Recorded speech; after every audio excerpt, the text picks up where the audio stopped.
იუსტიციის სახლი. ყველაფერი ერთ სივრცეში. საქართველოში მომსახურების სფეროში გატარებულ რეფორმებს უცხოელები ეცნობიან. რუსთავის იუსტიციის სახლს შვედეთის ელჩი სტუმრობდა. იუსტიციის სახლი როგორც საქართველოში, თაგად ასევე საქართველოს მხარე გარეთ უკვე ხდება საქართველოს სავიზიტო ბარათი. ჩამოდიან ადამიანები, ეცნობიან ამ პროექტებს.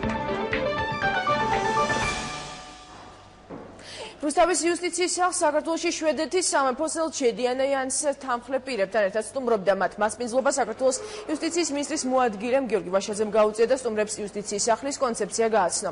დელეგაციის წევრებისთვის მოეწყო სპეციალური ტურის, რომლის დროსაც მათ საშუალება ჰქონდათ დაკვირვებოდნენ იუსტიციის სახლის ფუნქციონირების სპეციფიკას და მომხმარებელთა მომსახურების პროცესს. ვაშაძემ სტუმრებს საქართველოში მომსახურების სფეროში გატარებული რეფორმების შესახებაც მიეწოდა ინფორმაცია.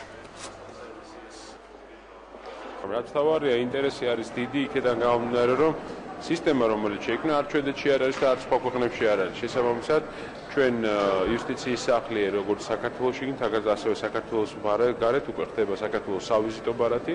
ჩამოდიან ადამიანები, ეცნობიან ამ პროექტებს და უნდათ რომ თავის ქვეყნებშიც განახორციელონ.